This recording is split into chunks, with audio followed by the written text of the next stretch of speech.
capítulo 1 de Marcos, a partir do versículo 21. Nós vamos ler do versículo 21 até o versículo 28. Eu vou lendo e você, por favor, vai me acompanhando aí. Diz assim o texto: Depois entraram em Cafarnaum, e logo no sábado Jesus foi ensinar na sinagoga.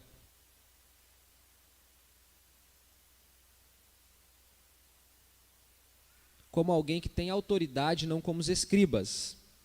E logo apareceu na sinagoga um homem possuído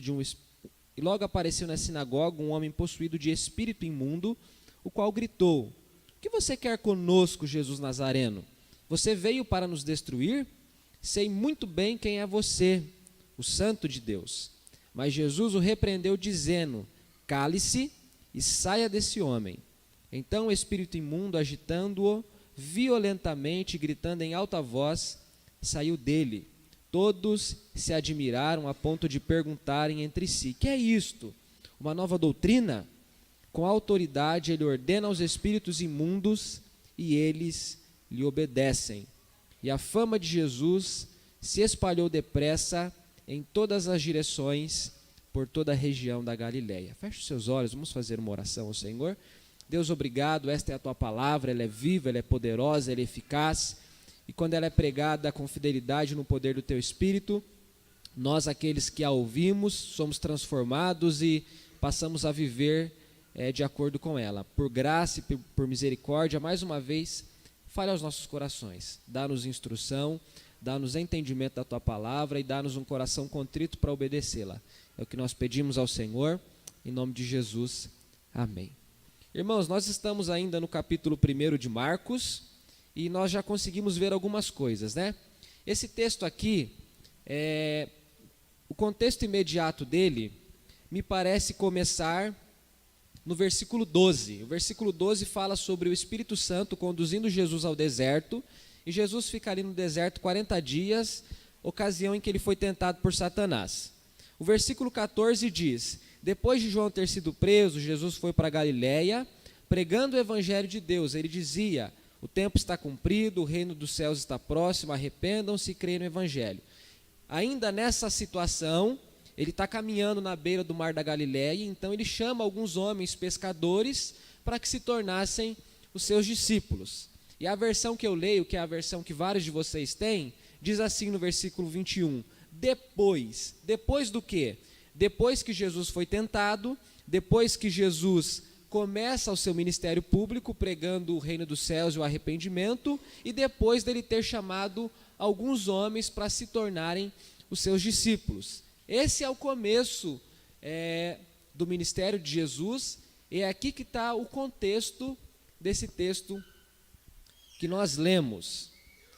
O ministério de Jesus, primeiramente, dentro do Evangelho de Marcos, ele se concentra na região da Galileia. Então, até o capítulo 9, você vai lendo e você vai percebendo que Jesus está na Galileia. As cidades onde ele está vivendo, passando, realizando tanto os seus ensinos quanto os seus milagres, são cidades da Galileia. Ele fala ali de Cafarnaum e tantas outras cidades vão aparecendo. Depois, Jesus já está em direção a Jerusalém, que é o restante do livro, a partir do capítulo 10 até o capítulo 16, o evangelista está se focando nas últimas semanas da vida de Jesus, possivelmente na última. Então o foco dele ali já é na prisão de Jesus, já é nos últimos minutos da vida de Jesus, quando ele é preso, quando ele é julgado, depois da ressurreição, enfim. Então a primeira parte, o evangelista está se focando no ministério de Jesus na Galileia, e depois a grande parte do evangelho, pensando em cronologia, né, pensando em quantidade de tempo, ele gasta 6 capítulos para falar de uma semana. Então ele gasta 10 capítulos para falar de 3 anos, quase 3 anos, mas para falar de uma semana ele gasta 16 capítulos. Então você percebe que o foco do evangelista, de fato, é falar do servo sofredor, como Cristo sofre nas últimas semanas e aquilo que ele faz para poder trazer salvação a todos aqueles que creram nele, mesmo que viveram antes dele, mas também trazer salvação àqueles que creriam nele naquela ocasião e naqueles que futuramente creriam nele, que eram as demais igrejas e nós, logicamente, na atualidade. Então Marcos trabalha mais ou menos com essa estrutura dentro desse evangelho. E o texto que nós lemos aqui fala sobre a autoridade do servo, que é demonstrada dentro de uma sinagoga. É disso que o texto está falando. Se você continuar a leitura, a partir do versículo 29, você vai ver que Jesus sai da sinagoga. Mas Jesus ainda continua realizando alguns milagres, muito parecidos com os milagres que estão narrados aqui no versículo 21 a versículo 29. O capítulo 2 de Marcos começa assim, dias depois. Então aqui naturalmente o autor mudou de assunto.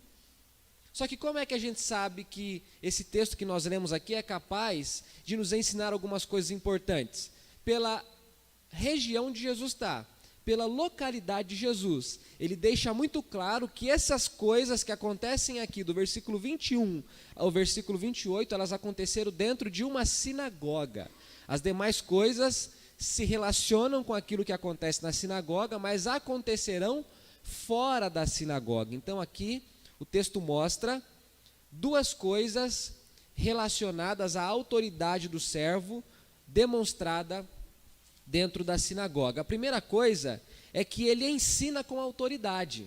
Isso está lá no versículo 21, diz assim, depois entraram em Cafarnaum, e logo no sábado Jesus foi ensinar na sinagoga, e maravilhavam-se com a sua doutrina, porque os ensinava como alguém que tem autoridade, não como os escribas. Então o autor está mostrando que Jesus está dentro da sinagoga. A sinagoga é o local de culto do judeu. Havia o templo, mas havia também a sinagoga. Na época dos exílios, Israel não pôde ficar na terra prometida, em Israel. O povo de Israel não pôde ficar dentro dos limites de Israel. Então o que aconteceu com eles? Eles foram morar na Assíria, levados pelo rei da Síria. Pouco tempo depois eles foram morar na Babilônia, levados pelo rei da Babilônia, Nabucodonosor, e eles já não tinham mais acesso ao templo. Eles já não podiam mais ir ao templo que ficava em Jerusalém. O que eles fizeram para poder preservar a religião, a cultura, os costumes, os ensinos? É nessa época que nascem as sinagogas. Eles estão fora de Israel, mas eles têm essa ideia para preservar a cultura, para preservar a pregação da palavra, para preservar todas as questões ligadas à religião de Israel. A sinagoga nasce, e na sinagoga então agora eles podem cultuar a Deus. E depois que eles voltam para Jerusalém, para Israel, as sinagogas continuam existindo. Então aqui nessa ocasião a gente tem o templo ainda está funcionando normalmente. Você lê o capítulo 3 de Atos, você percebe que os apóstolos estão indo para o templo para orar. Então no tempo de Jesus o templo está em funcionamento. Já tem muita coisa diferente, porque o país de Israel está tomado pelo Império Romano. Então as coisas já não são mais como eram no passado, mas ainda existe o templo e as coisas continuam acontecendo ainda. E Jesus então entra na sinagoga, que é esse local de culto para o judeu. E dentro da sinagoga, o que ele vai fazer? Ensinar. Talvez você fique com uma pergunta, porque se você ler o versículo, leia comigo, versículo 21. Olhe para a sua Bíblia aí, eu vou fazendo a leitura aqui, você vai me acompanhando aí, passando os seus olhos pelo texto. Versículo 21 diz assim, depois entraram em Cafarnaum, e logo no sábado Jesus foi ensinar na sinagoga, e maravilhavam-se com a sua doutrina, porque os ensinava como alguém que tem autoridade, não como os escribas. Quando você lê esses versículos, esses dois versículos, talvez venha à sua mente, o autor apenas disse que Jesus ensinava, mas não disse o que Jesus ensinou ou ensinava. Ele diz, volta lá no versículo 14, olha o que diz o versículo 14.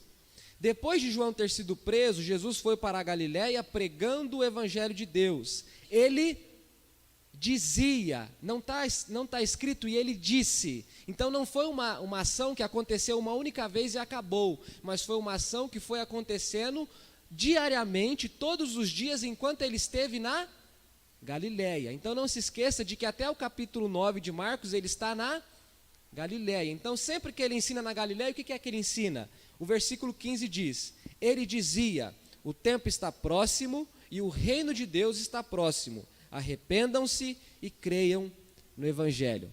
O que é que Jesus ensinou dentro da sinagoga? Arrependam-se, creiam no Evangelho, o tempo está próximo. Essa é a pregação de Jesus. Esse é o ensino de Jesus na Galileia. Esse é o ensino de Jesus em qualquer lugar por onde ele passou. A mensagem do Evangelho, irmãos, é essa mensagem. É Deus dizendo para os homens: vocês quebraram os meus mandamentos. Vocês me desobedeceram. Vocês estão, portanto, condenados.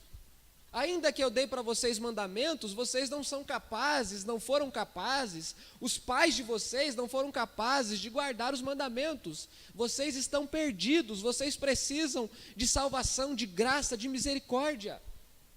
Vocês precisam se arrepender.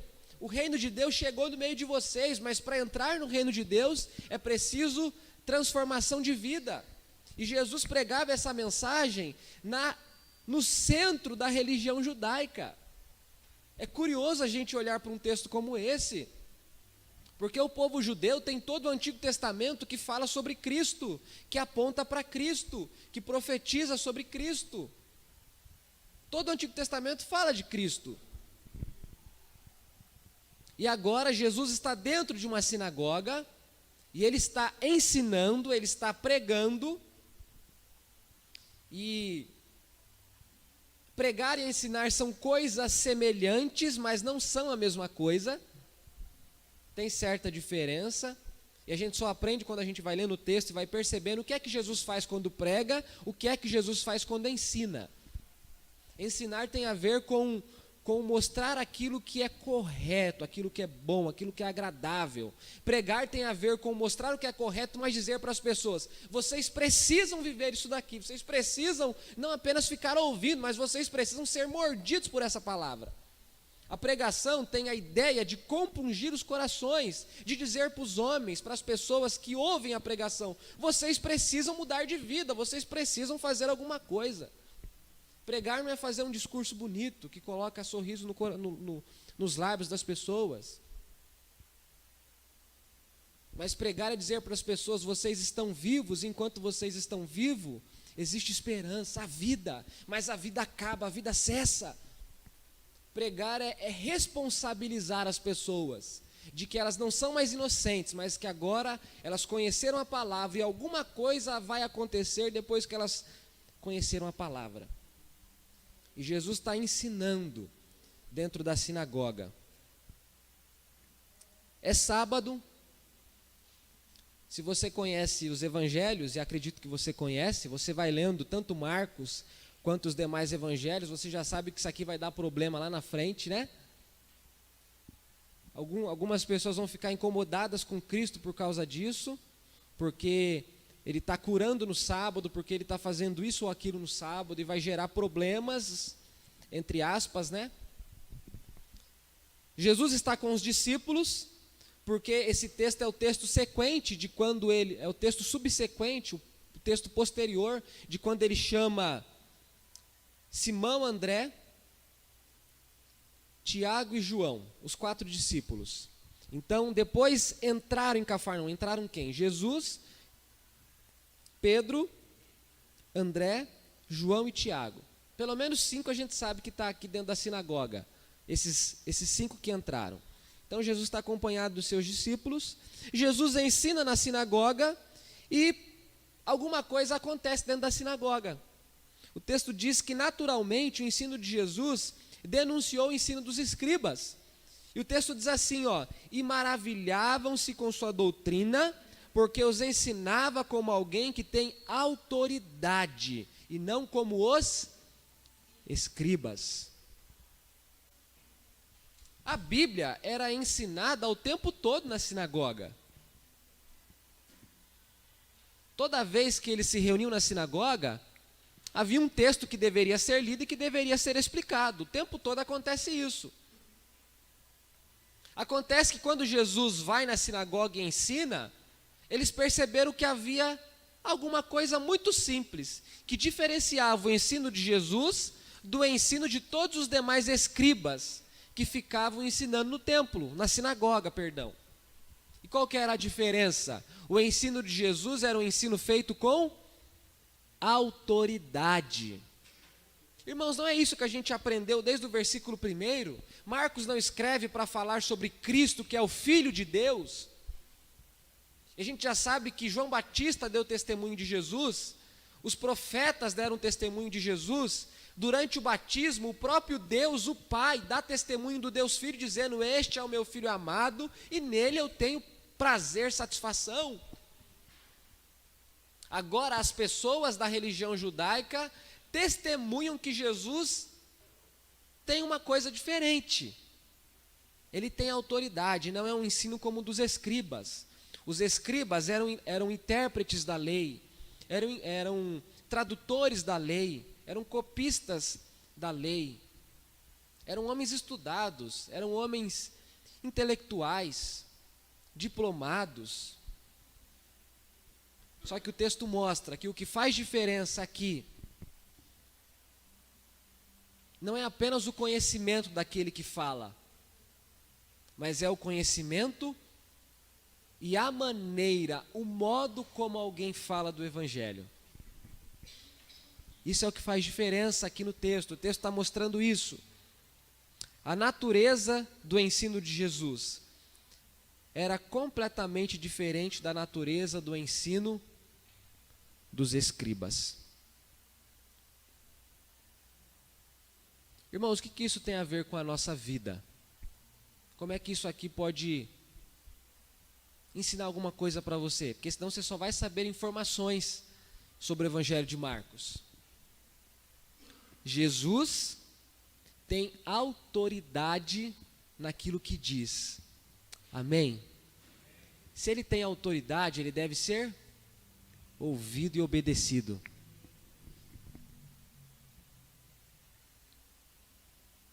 Você pode ouvir um poema bonito sendo recitado. Você pode assistir um filme bonito que transmita uma mensagem bonita, de bom costume, de boa moral, de alguma coisa boa. E o poema pode te encantar, o filme pode te encantar. Você pode ver uma peça de teatro e aquilo pode te encantar. Enfim, tem muitas coisas no mundo que tocam a gente, que chamam a nossa atenção. Mas nada comove o coração como a pregação do Evangelho, irmãos. O apóstolo Paulo diz que Deus escolheu salvar os homens pela loucura da pregação. Aquilo que é escândalo para alguns é a explicação do plano de Deus para aqueles que creem em Jesus. Então esse texto mostra isso, o quanto o Evangelho é poderoso para inquietar o coração humano. O capítulo 2 de Atos, quando Pedro está pregando, logo depois da descida do Espírito Santo, as pessoas chegam para Pedro, no versículo 37, para os demais apóstolos, e dizem para eles: e agora, irmãos, o que nós faremos? A palavra tinha acabado de ser pregada, e eles estavam dizendo: o que a gente faz da vida agora? E Pedro disse: se arrependa, creia em Jesus, sejam batizados para perdão do pecado de vocês. A pergunta que fica no meu coração é o quanto a palavra de Deus, quando é pregada no poder e na autoridade do Espírito Santo, compunge, comove, deixa o meu coração contrito. Porque é exatamente isso que acontecia com Jesus. Jesus pregava no poder do Espírito Santo. O Espírito Santo é o Espírito de Cristo, e é isso que tornava a mensagem de Cristo do jeito que a mensagem de Cristo era.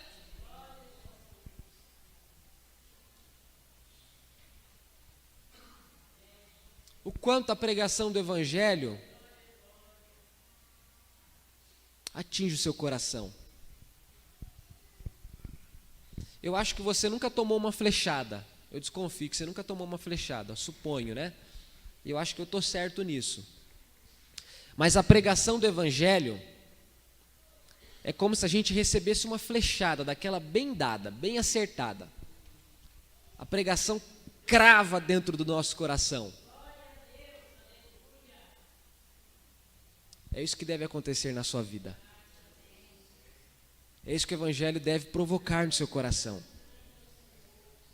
Que Deus tenha misericórdia tanto de você quanto de mim, para que a gente possa se submeter à autoridade do ensino de Jesus. A autoridade do ensino de Jesus está expressa nas Escrituras, irmãos. Que a gente possa entender que há coisas do mundo que sim comovem a gente, podem até nos emocionar ao ponto da gente chorar, porque são coisas bonitas e coisas boas. Mas se tem uma coisa que atinge o coração do ser humano, como nada mais pode atingir, é a palavra de Deus. E é isso que as pessoas que estavam dentro da sinagoga perceberam quando Jesus estava ensinando, quando Jesus estava pregando. Havia autoridade no ensino dele. Que você possa se render à autoridade do ensino de Jesus e que você se torne um cristão obediente ao Senhor. Não obediente para ser salvo, não obediente para receber um prêmio de Deus, um mérito de Deus lá na frente, no grande dia, mas obediente porque você entende que Deus é um Pai tão bom, tão amoroso. Você foi transformado para ser obediente. Nós somos salvos para a obediência. Obediência inclui aquilo que acontece na vida de alguém que foi alcançado pelo Evangelho de Jesus. Amém? Então, esse texto fala sobre a autoridade do servo demonstrada dentro de uma sinagoga. A primeira coisa tem a ver com o ensino. Pelo ensino você percebe o quanto Cristo tem autoridade. A segunda coisa tem a ver com a libertação que Cristo promove às pessoas. Então, numa frase mais simples, o texto mostra a autoridade de Jesus sobre os demônios. Esse texto mostra isso. Versículo 23 a seguir diz: E logo apareceu na sinagoga um homem possuído de um espírito imundo, o qual gritou: O que queres conosco, Jesus Nazareno? Você veio para nos destruir. Sei muito bem quem você é o santo de Deus. Olha que coisa curiosa, né? Naturalmente a palavra está sendo pregada, o homem possesso, o diabo se manifesta na vida daquele homem. E ele vem gritando, né? O texto diz que ele vem gritando. Eu li esse texto aqui em várias traduções e todas elas usam essa mesma expressão. O homem estava gritando. E o demônio, possuindo aquele homem, dizia assim na boca dele: O que você quer com a gente, Jesus Nazareno? Você veio para nos destruir? Sei muito bem quem você é o santo de Deus.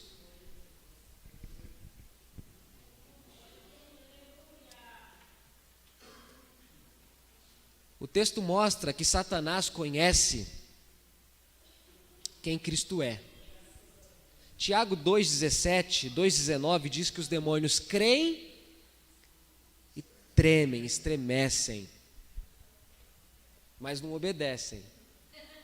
A irmã Cláudia respondeu ali baixinho, deu para ler os lábios dela. É isso mesmo, mas não obedecem. Eles creem, eles têm medo, mas eles não passam por redenção. Eles não passam pelo processo que você passa de ser alcançado e salvo. Irmãos, olha o que Satanás diz aqui. Ele aponta para a identidade de Jesus. Eu sei bem quem você é, Jesus Nazareno. Você é o santo de Deus. O demônio sabe, Satanás sabe que Cristo é Deus, que Ele é divino, que Ele é sem pecado. E sabe que Cristo tem autoridade para destruí-lo. Na verdade, Cristo já venceu Satanás. O mal já foi vencido. Deus já triunfou sobre o mal. É isso que Apocalipse mostra. Apocalipse mostra uma vitória que historicamente ainda não aconteceu. As coisas de Apocalipse, parte delas historicamente não aconteceram. Por exemplo, Cristo ainda não voltou. Não aconteceu ainda o juízo final. Mas a gente já sabe o que vai acontecer. O diabo vai ser derrotado, vai ser vencido, vai ser jogado no lago de fogo, o inferno também. Os ímpios serão julgados e os salvos, porque crerem em Cristo, serão recepcionados no reino de Deus. Não aconteceu isso ainda na história, mas a gente já sabe como é que vai ser. E a gente crê nisso. E Satanás sabe que ele já está vencido. E aqui, nessa manifestação, nessa possessão, ele diz: você veio para nos destruir? Então, Olha que coisa curiosa, por isso que é bacana a gente pegar o pensamento do livro de forma geral. O texto inicia dizendo assim, o profeta Isaías falou sobre Cristo. João Batista veio para preparar o caminho de Cristo. Cristo vai ser batizado e Deus diz assim, esse é o meu filho. Ouvem a ele. Ele é o meu filho amado. Ele provoca em mim satisfação, alegria, prazer. Agora quem é que está falando a respeito de quem Cristo é? O próprio Satanás. O próprio Satanás conhece a identidade de Jesus. E aqui, dentro do Evangelho de Marcos, existe aquilo que os estudiosos chamam de segredo messiânico. O tempo todo, Jesus diz assim para as pessoas, quando ele as liberta, por exemplo, né? Fica tranquilo, fica quietinho. Ou então ele fala para os demônios, fiquem quietos. Ou então ele cura alguém e diz assim, se apresente ao sacerdote, faça aquilo que compete a você fazer, mas fica em silêncio. Isso aparece em Mateus, isso aparece em Lucas e aparece em João. Por que há esse segredo messiânico?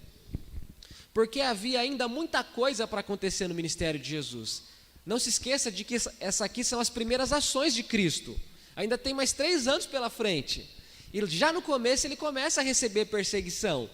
Se as coisas fossem divulgadas mais amplamente, não progressivamente, a perseguição possivelmente viria sobre ele muito antes do tempo devido. Então, para que não viesse antes do tempo devido, ele fica um tempo na surdina, ele fica um tempo no anonimato, e as coisas vão acontecendo, e as pessoas nem todas estão sabendo, e ele vai de lugares a lugares, pregando o evangelho e realizando tudo aquilo que a gente sabe que ele realiza. Depois, Jesus diz assim para esse homem possesso, diz para o diabo, né? Cale-se e saia desse homem. O texto diz que Jesus repreende esse demônio. E o que acontece? O espírito imundo agita o homem, né? O homem tem ali alguma coisa assim corporal, algum tipo de agitação corporal física, né? Uma manifestação corpórea mesmo. E gritando violentamente, o espírito sai dele e o homem fica liberto. O demônio deixa aquela pessoa. Versículo 27 diz: todos se admiraram a ponto de perguntarem entre si: que é isto?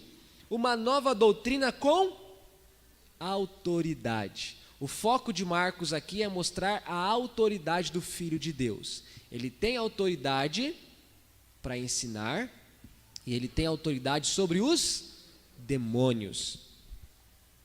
E o texto diz que as pessoas ficaram então também maravilhadas. Também maravilhadas. Quem é esse que tem poder sobre os demônios? Você conhece outros textos da Bíblia, dos evangelhos, que tem essa tonalidade aqui, esse espanto, né? Quem é esse que fez isso? Quem é esse que acalma o vento, as tempestades? Quem é esse que multiplica pães? Quem é esse que ressuscita mortos? É esse mesmo espanto. É um espanto que aponta para o poder de Cristo. E o versículo 28 diz: e a fama de Jesus se espalhou depressa em todas as direções, por toda a região da Galileia. Olha que coisa, apesar dele dizer para o diabo ficar quieto, né? Porque o diabo tinha dito quem ele era, e apesar de mais à frente ele curar e dizer para as pessoas permanecerem discretas, ainda assim a fama dele faz o quê? Percorre, se espalha por muitos lugares. Tem algumas coisas importantes que essa parte aqui especialmente nos ensina, irmãos. E aqui eu vou ser bem específico para nós que somos cristãos presbiterianos renovados. Então eu diria que nós somos tanto reformados de origem presbiteriana, como diz o nosso nome, mas também pentecostais. A gente tem um pé em cada um desses segmentos do protestantismo. E no meio pentecostal é muito comum haver essa ideia de dualidade, como se Satanás fosse o inimigo de Deus. Você, quando criança, sendo menino, sendo homem ou mulher, você deve ter brincado de braço de ferro. Brincava? Lembra como é que é a brincadeira de braço de ferro? Você disputa com alguém para ver quem é mais forte, né? Menino ama fazer isso, né? Menino gosta de ganhar, de mostrar que é mais forte, né? Menina também. Está no coração humano essa coisa, né? No meio pentecostal, parece que Deus e o diabo ficam disputando braço de ferro. E sabe quando você tem que fazer cara feia porque você está perdendo assim, sabe? Às vezes parece que Deus faz cara feia para vencer o diabo. Como se ele ficasse suado. Vou dar uma outra imagem para você. Sabe filme americano, quando o mocinho apanha, e no final ele dá um soco e ganha a luta e acaba o filme? Mas é o filme todo tomando uma surra, né? E só no final que ele... Muita gente acha que é assim que acontece quando se trata de Deus e de Satanás. Como se Deus tivesse que fazer um esforço terrível para vencer o mal, para vencer o diabo. Irmãos, é isso que a Bíblia ensina? O que a Bíblia ensina? Ele já venceu. E outra, Deus é o Criador e o diabo é uma criatura. Os demônios são criatura. São anjos que se rebelaram contra Deus e que passaram a viver num estado eterno de rebelião contra Deus. Quando é que a criatura tem força igual à do Criador? Essa conversa do meio pentecostal, de que Deus tem que se esforçar muito para vencer o diabo, irmãos, isso não é bíblico. Isso não é bíblico. A Bíblia não ensina isso. O diabo sempre soube que ele já está vencido. O diabo sabe quem Deus é. Eu falei aqui do texto de Tiago. Os demônios creem e tremem. Tremem de medo mesmo, porque eles sabem da autoridade de Deus. E esse texto aqui aponta automaticamente para a divindade de Cristo. Se os demônios creem em Deus e tremem perante Deus, se eles também tremem perante Cristo, é porque Cristo é Deus. Eles se submetem a Cristo porque Cristo é Deus. Cristo é divino, Cristo não é um homem, Cristo não é um profeta de boa moral, de boa conduta, de bons costumes, poderoso em palavras e obras. Cristo é Deus. Esse texto mostra isso, esse texto aponta para isso. Portanto, não caia mais nessa, não divulgue mais isso, nem aceite mais isso, que Cristo precisa fazer uma força terrível para vencer o diabo. O diabo é o seu inimigo e o meu inimigo, ele é o nosso adversário. Deus não tem adversário à altura dele, porque ele está acima de todo mundo. Não tem ninguém que possa estar à altura dele para combatê-lo. Quando a gente assiste, por exemplo, uma luta lá na Olimpíada, no Pan-Americano, em qualquer luta, não tem a classificação, peso-pena, peso pesado, não tem? Por quê? Porque é desigual você colocar um homem do meu tamanho, né, com 1,65 m, de 57 quilos, para lutar com um camarada de 80 e 90 com seus 90 e tantos quilos. Você já sabe o que vai dar a luta, né? Então você põe um negócio assim, você põe assim, mais aproximado, mais nivelado, né? Não há ninguém à altura de Deus para que possa ser um inimigo tão difícil que ele tenha que se esforçar para vencer. Entende? Então esse texto mostra a autoridade de Jesus. O Deus a quem você serve, ele é tão poderoso que até os demônios estão submetidos a ele. Satanás, que é um ser poderoso, que é um ser astuto, que é um ser inteligente, ele está submetido ao poder de Jesus Cristo. Amém? Marcos escreve para falar disso, e eu acho bonito. Conforme você vai lendo o texto e vai estudando, você vai entendendo melhor, né? O versículo 1 diz assim, olha o que diz o versículo 1. Princípio do evangelho de Jesus. Então Marcos está dizendo que esse evangelho é o evangelho de Jesus Cristo. O versículo 14 diz, depois de João ter sido preso, Jesus foi para a Galileia pregando o evangelho de Deus. Cristo é Deus e Cristo é o evangelho de Deus. Porque ele está pregando o quê? O reino dos céus e arrependimento. Ele está dizendo assim, arrependam-se e creiam no evangelho. Crer em quem? crer nele. Ele é o Evangelho de Deus. Cristo é o Evangelho de Deus. Falar tanto do Evangelho de Deus quanto do Evangelho de Cristo é falar da mesma coisa. É a forma sinônima do autor apontar algumas coisas específicas, mas também similares. E esse Cristo, esse Deus, esse Filho, esse servo, dentro de uma sinagoga, ele mostra o seu poder para ensinar, ele mostra o seu poder sobre os demônios. Que você também possa estar sujeito ao poder desse Cristo. Amém? Os judeus por tanto tempo leram o Pentateuco. Por tanto tempo eles leram os profetas. Por tanto tempo eles leram os salmos, os livros históricos. Por tanto tempo eles aguardaram com ansiedade, com expectativa a chegada do Messias. E quando o Messias se manifesta no meio deles, o que é que eles dizem? O que é isso? É uma nova doutrina. Irmãos, eles não entenderam que aquele homem que ensinava com autoridade, aquele homem que expulsava os demônios, aquele homem era o Cristo. Olha que coisa. Pode ser que você não reconheça quem está diante dos seus olhos. Pode ser que você não conheça o Cristo que domingo a domingo está sendo pregado a você. Pode ser que você não conheça o Cristo que semana a semana você lê a Bíblia, você lê os versículos, você canta os hinos, você faz as orações. Pode ser que mecanicamente você não reconheça aquele a quem você tanto aguarda. Olha que coisa absurda, né? Cabe a nós cuidarmos do nosso coração e confiarmos em Deus, confiarmos em Cristo, agradecermos a Deus, agradecermos a Cristo pela manifestação do amor, da graça, da bondade dEle sobre as nossas vidas. Amém? Que o ensino de Jesus, que é um ensino com autoridade, possa todos os dias conquistar o seu coração. E que você tenha convicção do quanto Ele é poderoso. Até mesmo aquele que é o seu inimigo está sujeito a Cristo. Cristo é poderoso. Amém? Feche os seus olhos.